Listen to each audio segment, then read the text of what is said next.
आज जो शख्सियत हमारे साथ हैं, उन्हें हाल ही में सरपंच एसोसिएशन हरियाणा का प्रधान चुना गया है। इनसे बातचीत इसलिए भी ज़रूरी है क्योंकि कहते हैं कि अगर देश का विकास करना है तो गांव का विकास सबसे पहले होना ज़रूरी है। जितेंद्र खैरा जी, आपका स्वागत और बधाई। धन्यवाद। आप लोगों का भी स्वागत। आपको प्रधान बनाया गया है तो जिम्मेवारी भी बड़ी है। अगर पद बड़ा है तो कैसे देख रहे हैं, कैसा महसूस कर रहे हैं? देखो, जिम्मेवारी तो बढ़ती है और इसको बखूबी निभाने का मैं भी काम करूंगा।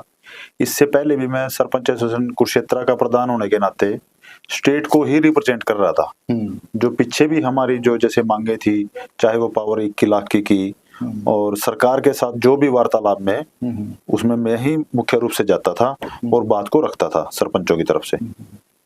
तो अगर पंचायत की बात की जाए आज के समय में, तो कौन से मुद्दे लगते हैं जो जिन पर बातचीत होनी चाहिए, जिनमें सुधार होना चाहिए आज के समय में?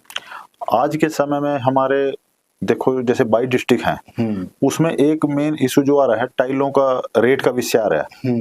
अलग अलग डिस्ट्रिक्ट की क्वेरी अलग अलग होने के कारण उनके रेटों में डिफरेंस आता है। लेकिन पीछे कुछ सरकार के एक पॉलिसी आई, सभी जगह का रेट एक ही निर्धारित कर दिया, तो उसको हम ठीक कराएंगे। और दूसरी बात, जो छोटे गांव हैं, मतलब जिनकी पॉपुलेशन तो कम है, आमदनी का साधन नहीं है उनके पास, जैसे पंचायत की खुद आमदनी नहीं है, और वो पीपीपी के थ्रू जो उनकी पेमेंट आती है वो कम आती है। मतलब अकॉर्डिंग टू आप उसकी क्षेत्रफल कह लो, मतलब खर्चे तो गांव के सारे एज इट इज हैं, चाहे वो ट्यूबवेल लगा लो, चाहे सफाई का लगा लो, मतलब इस तरह की ना सारी चीजें होती हैं। तो छोटे गांव कह लो, चाहे बड़ा, जिनकी आमदनी कम है, उनके लिए भी स्पेशल अलग से डिमांड रखेंगे भी इनको कुछ अलग से पैसे दिए जाएं। तो और भी कुछ मुद्दे हैं और इसके अलावा बात होनी चाहिए। देखो, हम यही कहेंगे भी जैसे गांव को शहर की तर्ज पर तैयार किया जाए। मॉडर्न जो गांव है, जैसे राष्ट्रीय अवार्ड के लिए और हरियाणा अवार्ड के लिए पंचायतों को पुरस्कृत किया जाए।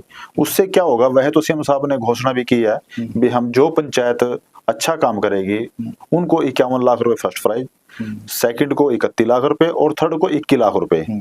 तो लेकिन हम इसको और थोड़ा नीचे लेके आएंगे भाई, जैसे तो डिस्ट्रिक्ट लेवल के हो गया, भाई इसको ब्लॉक लेवल पे भी करें।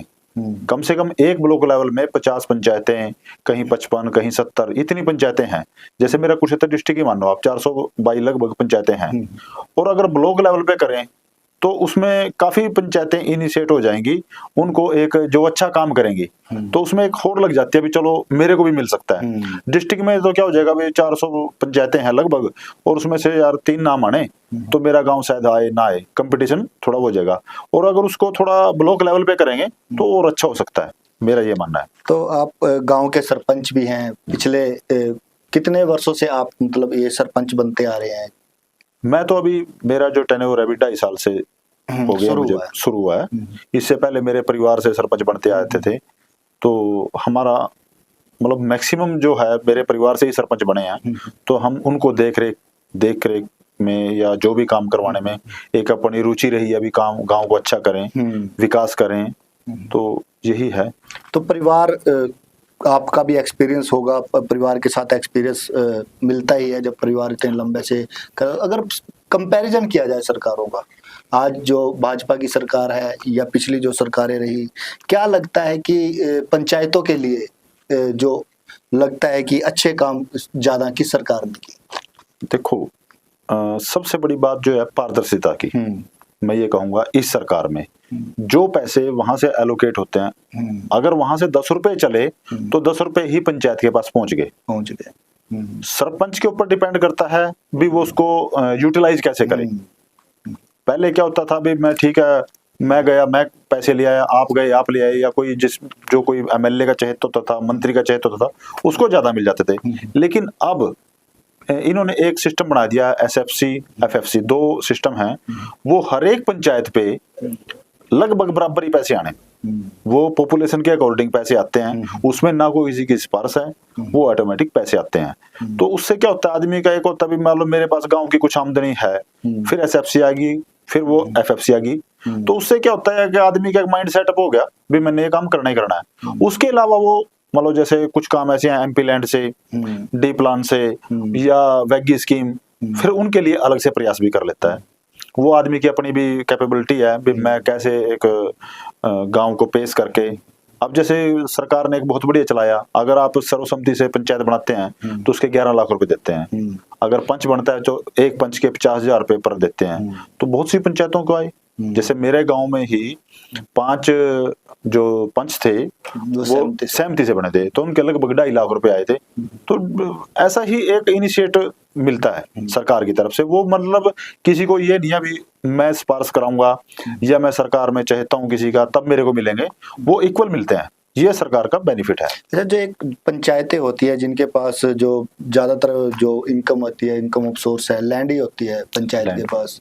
कुछ पंचायतें ऐसी भी होती हैं जिनके पास लैंड कम होती है, जिससे गांव के विकास नहीं किया जाता। तो उनके लिए क्या ऑप्शंस फिर बाकी रह जाते हैं? अभी सरकार ने क्या किया है, जैसे गरीब की बात करें, जैसे बाड़े काटने की बात आ गई, तो सरकार ने कहा है भाई हम इनको बाड़े काट के देंगे। जैसे मान लो मेरे गांव के अपनी जमीन है, तो अगर मैं गांव के गरीब व्यक्तियों के बाड़े काटता हूं तो उसकी कॉस्ट सरकार हमें देगी। तो उससे क्या होगा, ना तो गांव की आमदनी कम हुई, उल्टा मान लो अगर 1 किल्ला 2 किल्ले में बाड़े कट गए तो सरकार के पास उसकी आमदनी बढ़ गई, एफडी कर दी और उसके इंटरेस्ट से गांव में काम होता रहेगा और गरीब व्यक्ति को लाभ मिल जाएगा।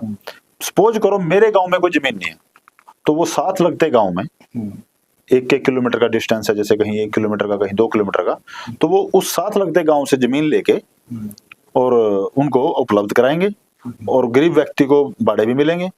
जिस पंचायत की जमीन है वो पैसे उसको उपलब्ध हो जाएंगे।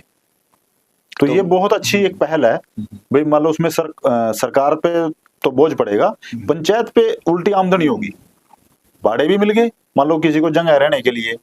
और अच्छा एक और नया सरकार ने बहुत बढ़िया किया, मैं जो आपको बताऊं भाई, जैसे बहुत से गांव में श्यामलात भूमि पे मकान बने हैं हमारे मतलब बुजुर्गों के 50 साल से 30 साल से 40 साल से। तो सीएम साहब जैसे मेरे गांव में भी आए तो मैंने भी कहा सर ये एक बड़ी दिक्कत है, समस्या है। तो उन्होंने तुरंत ही कह रहे भाई जिनका 20 साल से कब्जा है वो उसके नॉर्मल उन्होंने तय किया है, उसको मालिकाना हक दिया जाएगा और जो 2004 का कलेक्टर रेट है उसके अनुसार ही दिया जाएगा। ये नहीं अभी आज के कलेक्टर रेट के अनुसार, और उस समय कलेक्टर रेट भी काफी कम था। मतलब इससे मैक्सिमम जो है लोगों को राहत मिलेगी। और एक जो गांव में ये जो कोर्ट केस चले हुए हैं इनसे राहत मिलेगी।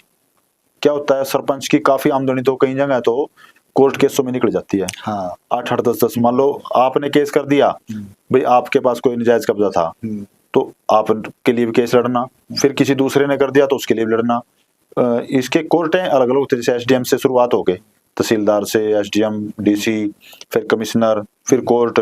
तो ये कई चैनल बन जाते हैं। तो काफी आमदनी जो है सरकार की वो जाया जाती है, क्योंकि सरपंच तो कहेगा भी मैं वकील करता हूँ, उसने पंचायत की तरफ से वकील करना और उसको कर देंगे। बट उससे क्या होगा, आमदनी तो नुकसान हो गया ना। अब ये जो विकास भी नहीं हो पाता। और इसकी वजह में कई जगह होती है, जैसे फिर आदमी नजायज आरटीआई भी लगाता है और सीएम विंडो लगा के नजायज भाई ये निशानदेही कराओ जी, ये कराओ। तो उसमें क्या होता है, कुछ आदमी एक वैसे ही आदमी का सरपंच का दिमाग उस तरफ ना लग के वो भाई यार ये तो कोर्ट केस है ये छोड़ो ना, वो विकास करने की बजाय वो अपना टाइम निकालने में लग जाता है। तो इससे बड़ी राहत मिलेगी। अच्छा, आपने कोर्ट केस की बात की है। पहले होता था पंचायत, कोई भी मसला होता था गांव का, कोई झगड़ा आपसी का या कुछ भी, तो गांव में ही पंचायत के द्वारा उसका समाधान कर दिया जाता था। लेकिन आज भी होता है, लेकिन उसमें उसकी जो दर थी उसमें काफी कमी आई है। जो लोग हैं वह थाने कचहरियों का ज्यादा रुख करने लगे। तो क्या लगता है कि क्या पंचायतों के प्रति लोगों की जो विश्वास था वो कम हुआ है? क्या कारण इसके नजर आते हैं? बीच में ना कुछ समय ऐसा आया भाई, जैसे कहेंगे ना, देखो पढ़े लिखे हम ज्यादा हो गए तो हमें ये पता लग गया भी ठीक है पढ़ लिए और मैं थाने में कोई एप्लीकेशन दायर करूंगा तो वहां मेरा लो जाएगा। लेकिन हल फिर पंचायत में होना है। मैं आपको बताऊं, वहां कोई चालान कट गया उसके बाद वो फिर कोर्ट में जाएंगे, लेकिन घूम फिर के बाद फिर पंचायत पे आती है, पंचायत पे आएगी। ये देखने में लगता है कुछ जगह हुआ है, लेकिन मेरा 2.5 साल से मान लो जैसे मैं सरपंच बना, मेरे गांव में एक भी केस दर्ज नहीं हुआ। हम कोशिश ये करते हैं भाई किसी का कोई अगर थोड़ी बहुत ही बात होगी तो उसको उसका मन मुटाव या कोई भी काम है उसका अपने लेवल पे गांव में ही समझौता करा के और उसको निपटा देते हैं भाईचारे में। अगर एक आध केस गया भी है थाने तक तो उसका कोशिश ये किया भाई नहीं ये कोई ज्यादा बड़ा विषय नहीं है, तो उसको वहां पे भी कोऑपरेशन मिलता है। सरकार ने भी कहा हुआ है भी लोगों को जो पब्लिक है उसको कोर्ट केसों में या इसमें न उलझा के इनको काम करने दें, भाई इनकी सहायता करें। आपस में मन मुटाव है, कोई गली नाली का मुद्दा है, अगर कोई ऐसा है भी सरपंच की ड्यूटी लगा दो, वो सरपंच काम करा देगा। या किसी का खेत का या कोई आपस में झगड़े छोटे छोटी बातों के होते हैं, पहले वाले कोई ऐसी बात नहीं रही। और तो काफी मतलब मदद सरकार की भी मिलती है। हम प्रशासन की भी बात कहेंगे, कहीं ऐसा नहीं है अभी हमें प्रशासन से कोई ऐसी दिक्कत है। मतलब पंचायत तो सहयोग करती है लेकिन उसके साथ उसमें अहम रोल एक प्रशासन का भी होता है। एक अंतिम सवाल रहेगा आपसे, ये जो समय बचा है इस पंचायत का, इसमें कौन से वो मुद्दे होंगे जिनको आप उठाना चाहेंगे, जिनका समाधान आप चाहेंगे कि सरकार की से उनको लेकर बात की जाए, उन मुद्दों को लेकर, ताकि उनका समाधान किया जा सके और जो पंचायतें हैं उनका विकास और तेजी से हो सके? सबसे पहले तो मैं ये बात कहूंगा, देखो सरकार तो अपने लेवल पे काम कर रही है, जो भी सरकार की तरफ से पॉलिसी बनती है, चाहे वो पॉपुलेशन के अकॉर्डिंग बने, चाहे वो ग्राउंड के मतलब इसमें जनसंख्या तो हो ही, उसमें भी इसका क्षेत्रफल कितना है, और या गांव का एक क्राइटेरिया बना दिया जाए भी 5 गांव का 6 गांव का, भाई अगर हर एक गांव में कम्युनिटी सेंटर ना बन सके, कम से कम आसपास के 4-5 गांव का एक कम्युनिटी सेंटर बन जाए। Community centre. सेकंड चीज, जैसे व्यायामशाला बनी है, व्यायामशाला कम पार्क हो जाए। अब गांव में भी लोग बहुत ही सुविधाएं मतलब ये लगा लो मेंटेन करने लग गए हैं। हर एक गांव में स्वीपर है, भाई स्वीपर को ऐड ऑन किया जाए। एक कई बार क्या होता है, जैसे पीछे भी हमने आवाज उठाई थी भी पॉपुलेशन के अकॉर्डिंग स्वीपर करो, तो सरकार ने कर भी दिया था। 1000 के पीछे 1, 2000 के पीछे 2, 3 के पीछे 3, तो ये कंटिन्यूस था। 5000 के पीछे 5, तो उसके बाद फिर अलग से तो वो नोटिफिकेशन भी जारी कराएंगे। जैसे एक गांव में अब क्या हो गया, 2000 की पॉपुलेशन है तो एक स्वीपर काफी नहीं है, अगर 2 स्वीपर रहेंगे तो वो सफाई का सबसे बड़ा महत्व सफाई का है। मेरा मतलब मेन ये रहेगा भी जिसका गांव साफ सुथरा होगा तो वो ऑटोमेटिक वो आगे बढ़ेगा, सोच भी विकसित होती है। और जो छोटी छोटी सुविधाएं जैसे बस स्टैंड की और गांव में पार्क, झूले, बेंच, वाटर कूलर, इस तरह की छोटी छोटी सुविधाएं जो है ना। और जैसे अब गांव में सांस्कृतिक चौपाल का इन्होंने चलन किया है, जैसे महिला चौपाल बनाएंगे, सरकार की तरफ से एक अच्छी पहल है।